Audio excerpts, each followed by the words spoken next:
Dur d'être dramaturge au XVIIe siècle, il faut plaire, captiver le public et en même temps suivre les règles du théâtre classique. Unité de temps, unité de lieu, unité d'action, vraisemblance et bienséance. Pour justifier ces règles, l'Académie française fondée par Richelieu en 1634 se base sur les écrits d'Aristote et Horace qui font autorité. Et en effet, les hommes de lettres du XVIIe siècle comme Boileau, Bossuet et Chapelain considèrent que les anciens avaient atteint le sommet de l'art. Homère et Virgile leur semblaient indépassables. Bien sûr, la langue n'est plus la même, les formes peuvent varier et les connaissances scientifiques continuent d'évoluer, mais les grands principes philosophiques, esthétiques et moraux sont pour eux des vérités acquises et immuables. En toute humilité, les auteurs du XVIIe siècle devaient donc, selon eux, se contenter d'imiter les anciens, pour mieux inscrire leur art dans un idéal éternel de beauté et de vertu. Et voilà pourquoi il était bon de prendre des décors et des sujets antiques. Ils ne sont pas sujets à des modes, les situations peuvent parler à tout le monde, on peut ainsi s'adresser aux générations présentes et futures. On cherche à être intemporel. Alors forcément, certaines œuvres ne vont pas bien entrer dans ces règles très strictes. Tout ça entraîne des débats houleux et de véritables clashs qui vont mener épisode par épisode jusqu'à la querelle des anciens et des modernes. Dans ce contexte, pas étonnant que le Cid provoque une véritable querelle quand il paraît en 1638. Pour l'instant, c'est juste la querelle du Cid, mais vous allez voir, c'est un signe avant-coureur de la grande querelle qui va suivre. Donc, il va se trouver deux dramaturges, Jean Marais et Georges de Scudéry, qui vont reprocher à Corneille de ne pas respecter la règle des 3 unités. En plus, cette histoire d'une noble dame espagnole chimène qui épouse le meurtrier de son père paraît à la fois invraisemblable et à la limite de la bienséance. Et enfin, s'inspirer comme ça d'un sujet espagnol, alors même qu'on est en guerre avec l'Espagne, ce n'est pas très intemporel et c'est même presque une trahison. Ils font donc appel à l'Académie française qui vient tout juste d'être fondée par Richelieu en 1634 pour arbitrer leurs différends. Après moult péripéties, Richelieu est obligé d'intervenir pour obliger les deux camps à se mettre d'accord. Et voici comment Jean Chapelain de l'Académie française va trancher. La naïveté et la véhémence de ses passions, la force et la délicatesse de plusieurs de ses pensées, et cet agrément inexplicable qui se mêle dans tous ses défauts, lui ont acquis un rang considérable. L'Académie française ne parvient pas à expliquer pourquoi cette pièce a tant d'attrait alors qu'elle ne respecte pas les règles. Mais Corneille bénéficie du fait que ces règles n'étaient pas encore claires et bien établies à ce moment-là. Mais ensuite, l'abbé d'Aubignac écrit sa pratique du théâtre afin de montrer que les règles sont nécessaires pour produire des pièces plaisantes. Je me suis persuadé que l'on aurait plus d'admiration et de joie dans la représentation théâtrale, quand, par la connaissance des règles qu'il y faut observer, les spectateurs en pénétreront toutes les beautés. Impossible de ne pas parler de Molière qui, à sa manière, va mettre au contraire le plaisir du spectateur devant les règles de l'écriture. Comme il écrit des comédies, il a un peu plus de liberté que ceux qui s'adonnent au genre sérieux de la tragédie. Il explique bien cette liberté dans la préface des Fâcheux. Ce n'est pas mon dessein d'examiner maintenant si tous ceux qui s'y sont divertis ont ri selon les règles. Je ne désespère pas de faire voir un jour en grand auteur que je puis citer Aristote et Horace. En attendant cet examen, je m'en remets assez aux décisions de la multitude, et je tiens aussi difficile de combattre un ouvrage que le public approuve que d'en défendre un qu'il condamne. Quoi qu'il en soit, Molière respecte souvent la règle des 3 unités, on peut citer le misanthrope, Tartuffe par exemple. Mais ce n'est pas toujours le cas, par exemple, il va toutes les enfreindre dans son Don Juan, et pourtant, même dans Don Juan, il s'attache paradoxalement à défendre un idéal de mesure, conforme à l'idéal classique. En 1662, Molière joue L'École des femmes, qui remporte un grand succès, mais qui est en même temps beaucoup critiquée. Cette pièce a produit des effets tout nouveaux, tout le monde l'a trouvée méchante et tout le monde y a couru. Les dames l'ont blâmée et l'ont été voir.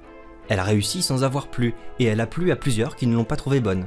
Mais pour vous en dire mon sentiment, c'est le sujet le plus mal conduit qui fut jamais, et je suis prêt de soutenir qu'il n'y a point de scène où l'on ne puisse faire voir une infinité de fautes. C'est le début de la querelle de l'École des femmes. Molière va répliquer avec sa critique de l'École des femmes où il n'hésite pas à remettre en cause les règles classiques. Je voudrais bien savoir si la grande règle de toutes les règles n'est pas de plaire et si une pièce de théâtre qui a attrapé son but n'a pas suivi un bon chemin. Veut-on que tout un public s'abuse sur ces sortes de choses et que chacun ne soit pas juge du plaisir qu'il y prend ? Mais en même temps, Molière va affirmer qu'il respecte bien pourtant dans cette pièce toutes les règles classiques. Je dis bien que le grand art est de plaire et que cette comédie ayant plu à ceux pour qui elle est faite, je trouve que c'est assez pour elle et qu'elle doit peu se soucier du reste. Mais avec cela, je soutiens qu'elle ne pèche contre aucune des règles dont vous parlez. Je les ai lues, Dieu merci, autant qu'un autre, et je ferai voir aisément que peut-être n'avons-nous point de pièces au théâtre plus régulières que celle-là. Et finalement, Nicolas Boileau lui-même met fin au débat en défendant la pièce de Molière dans ses Stances de l'École des femmes. En vain mit le jaloux esprit, Molière ose avec mépris censurer ton plus bel ouvrage. Sa charmante naïveté s'en va pour jamais d'âge en âge en jouer la postérité. Laisse gronder tes envieux. Ils ont beau crier en tout lieu que c'est à tort qu'on te révère, que tu n'es rien moins que plaisant. Si tu savais un peu moins plaire, tu ne leur déplairais pas tant. 1683, un certain François Charpentier, membre de l'Académie des inscriptions, recommande d'utiliser le français et non plus le latin pour les légendes des tableaux de Versailles. C'est d'ailleurs une idée assez audacieuse et il écrit un ouvrage entier pour se justifier de l'excellence de la langue française en 1683. Mais cela lance un grand débat qui se généralise à la question des bâtiments publics et l'on compare les avantages respectifs du français et du latin. Un jésuite, le père Lucas, répond carrément en latin avec son De Monumentis Latinae Inscribidis, un ouvrage entier consacré aux inscriptions latines sur les monuments officiels. Peut-être que vous connaissez les portes Saint-Martin et Saint-Denis à Paris. Ce sont des arcs de triomphe dressés en l'honneur de Louis XIV et on y trouve des inscriptions en latin. À Louis le Grand pour avoir pris 2 fois Besançon et la Franche-Comté et pour avoir écrasé les armées allemandes, espagnoles et hollandaises. Mais François Charpentier finit par obtenir gain de cause à Versailles. Il est chargé lui-même de rédiger les inscriptions en français. Le problème, c'est que François Charpentier est un bon essayiste mais un bien piètre poète. À Versailles, les légendes des tableaux de Lebrun seront bientôt remplacées par des vers de Racine et Boileau, et qui sont, c'est ça l'ironie de la chose, des défenseurs des anciens. La querelle ne fait que commencer. En 1687, c'est Charles Perrault, vous savez, l'écrivain des Contes de la Merlois, qui va déclencher les hostilités avec un ouvrage en vers, Le siècle de Louis le Grand, où il ose affirmer « La belle Antiquité fut toujours vénérable, mais je ne crus jamais qu'elle fût adorable. Je vois les anciens s'en plier les genoux. Ils sont grands, il est vrai, mais hommes comme nous, et l'on peut comparer, sans craindre d'être injuste, le siècle de Louis au beau siècle d'Auguste. La docte Antiquité, dans toute sa durée, à l'égal de nos jours, ne fut point éclairée. Pour lui, les anciens font aussi des erreurs et des fautes de goût, ils ne sont pas infaillibles. D'ailleurs, il fait remarquer que Aristote, Hippocrate et Ptolémée avaient des conceptions scientifiques erronées. Cela remet en cause leur autorité également sur le plan esthétique. C'est donc un devoir des modernes de chercher à les dépasser dans tous les domaines. Bien sûr, derrière ce débat artistique se cachent des enjeux de pouvoir et des enjeux politiques. Le titre de l'ouvrage n'est pas innocent, Le siècle de Louis le Grand, c'est une flatterie à l'égard de Louis XIV. Il faut savoir que le roi était un grand mécène, les artistes avaient tout intérêt à lui plaire. Les modernes sont des courtisans, ils sont très présents dans les salons et à Versailles, ils veulent fonder leurs propres valeurs, gagner de l'indépendance à l'égard des générations précédentes. Cette querelle a des conséquences dans l'histoire littéraire, mais c'est aussi un prétexte pour se faire une renommée. Charles Perrault est tout de suite rejoint par Fontenelle qui écrit en 1688 sa digression sur les anciens et les modernes, qui utilise une métaphore issue des sciences naturelles. Toute la question de la prééminence entre les anciens et les modernes se réduit à savoir si les arbres étaient autrefois plus grands que ceux d'aujourd'hui. En cas qu'il l'ait été, Homère, Platon, Démosthène ne peuvent être égalés, mais si nos arbres sont aussi grands que ceux d'autrefois, nous pouvons égaler Homère, Platon et Démosthène. Ce texte est génial et profondément visionnaire. Fontenelle prédit que les auteurs de son époque seraient certainement regroupés et assimilés par les générations futures, exactement comme eux-mêmes regroupent les Grecs et les Latins sous le nom d'anciens. Fontenelle explique aussi que l'autorité d'Aristote ne doit pas empêcher les philosophes modernes de penser, exactement comme Descartes ne devrait pas empêcher les générations futures de faire de la philosophie. C'est une vision progressiste de la pensée humaine. Un autre moderne que l'on peut citer, c'est Charles de Saint-Évremont, qui écrit un ouvrage particulièrement critique sur les poèmes des anciens en 1685. La vérité n'était pas du goût des premiers siècles. Le génie de notre siècle est tout opposé à cet esprit de fable et de faux mystères. Nous aimons les vérités déclarées. Le bon sens prévaut aux illusions de la fantaisie. Rien ne nous contente aujourd'hui que la solidité et la raison. Tout est changé. Les dieux, la nature, la politique, les mœurs, le goût, les manières. Tant de changements n'en produiront-ils point dans nos ouvrages? Nos poètes n'ont pas eu la force de quitter les dieux. Attachés au goût de l'Antiquité, ils donnent l'air de Mercure à nos anges et celui des merveilles fabuleuses des anciens à nos miracles. Voilà donc du côté des modernes. Regardons maintenant du côté des anciens. Du côté des anciens, on trouve Bossuet, Boileau, Racine, La Fontaine, La Bruyère. Vous vous souvenez des vers de Perrault qui glorifient le siècle de Louis XIV? La docte Antiquité, dans toute sa durée, à l'égal de nos jours, ne fut point éclairée. Quand ils découvrent ces vers, les partisans des anciens prennent cela pour une déclaration de guerre. Pour eux, c'est inadmissible, c'est un manque d'humilité et un manque de respect à l'égard des anciens. La même année, La Fontaine, au nom des anciens, va répliquer dans son épître à Huette. « Ne pas louer son siècle et parler à des sourds. Je le loue et je sais qu'il n'est pas sans mérite, mais près de ces grands noms, notre gloire est petite. Tel de nous, dépourvu de leur solidité, n'a que peu d'agréments, sans nul fond de beauté. Je ne nomme personne, on peut tous nous connaître. Donc pour La Fontaine, c'est une vérité pour tout un chacun. Il précise bien dans ce passage qu'il ne vise personne en particulier.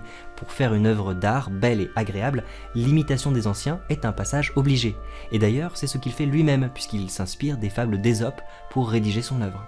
La Bruyère ajoute un nouvel argument dans le débat en faveur des anciens. Toutes les situations, les émotions et les sentiments humains ont déjà été vécus, éprouvés et exprimés. Il ne reste rien à inventer de ce côté. Tout est dit, et l'on vient trop tard depuis plus de 7000 ans qu'il y a des hommes, et qui pensent. Sur ce qui concerne les mœurs, le plus beau et le meilleur est enlevé, l'on ne fait que glaner après les anciens. La querelle se prolonge dans un dialogue intitulé « Parallèle des anciens et des modernes », Charles Perrault répond aux anciens, fait des comparaisons et proclame la supériorité des modernes. Tous les arts ont été portés d'un autre siècle à un plus haut degré de perfection que celui où ils étaient parmi les anciens, parce que le temps a découvert plusieurs secrets dans tous les arts qui, joints à ceux que les anciens nous ont laissés, les ont rendus plus accomplis. C'est d'ailleurs un propos que Charles Perrault cache souvent dans ses contes. Avez-vous déjà remarqué cette précision étonnante à la fin de La Belle au bois dormant ? Le prince vécut avec la princesse plus de 2 ans entiers, et en eut 2 enfants, dont le premier, qui fut une fille, fut nommé l'Aurore, et le second, un fils, qu'on nomma le Jour, parce qu'il paraissait encore plus beau que sa sœur. Symboliquement, le jour est plus beau et plus lumineux que l'aurore. Bien sûr, pour Charles Perrault, cela signifie que le siècle du roi Soleil est plus brillant que le siècle d'Auguste, qui n'est que l'aurore de la pensée. Boileau, le chef des anciens, répond enfin à Charles Perrault dans ses réflexions sur Longin. Pour lui, seule la postérité peut juger les œuvres. Lorsque les écrivains ont été admirés un fort grand nombre de siècles, alors non seulement il y a de la témérité, mais il y a de la folie à vouloir douter du mérite de ces écrivains. Il n'est plus question alors qu'il est de savoir si Homère, Platon, Cicéron, Virgile sont des hommes merveilleux. C'est une chose sans contestation, puisque 20 siècles en sont convenus. Il s'agit de savoir en quoi consiste ce merveilleux qui les a fait admirer tant de siècles. C'est un certain François de Fénelon qui prend alors le rôle de médiateur. Il essaye de montrer que les deux camps ne sont pas si éloignés l'un de l'autre, dans une lettre à l'Académie en 1714. Il est naturel que les modernes, qui ont beaucoup d'élégance et de tours ingénieux, se flattent de surpasser les anciens qui n'ont que la simple nature. Mais je demande la permission ici de faire une espèce d'apologue. Un édifice grec n'a aucun ornement qui ne serve qu'à orner l'ouvrage. Les proportions sont si justes que rien ne paraît fort grand, quoique tout le soit. Tout est borné à contenter la vraie raison. Au contraire, l'architecte gothique élève sur des piliers très minces une voûte immense qui monte jusqu'aux nues. On croit que tout va tomber, mais tout dure pendant bien des siècles.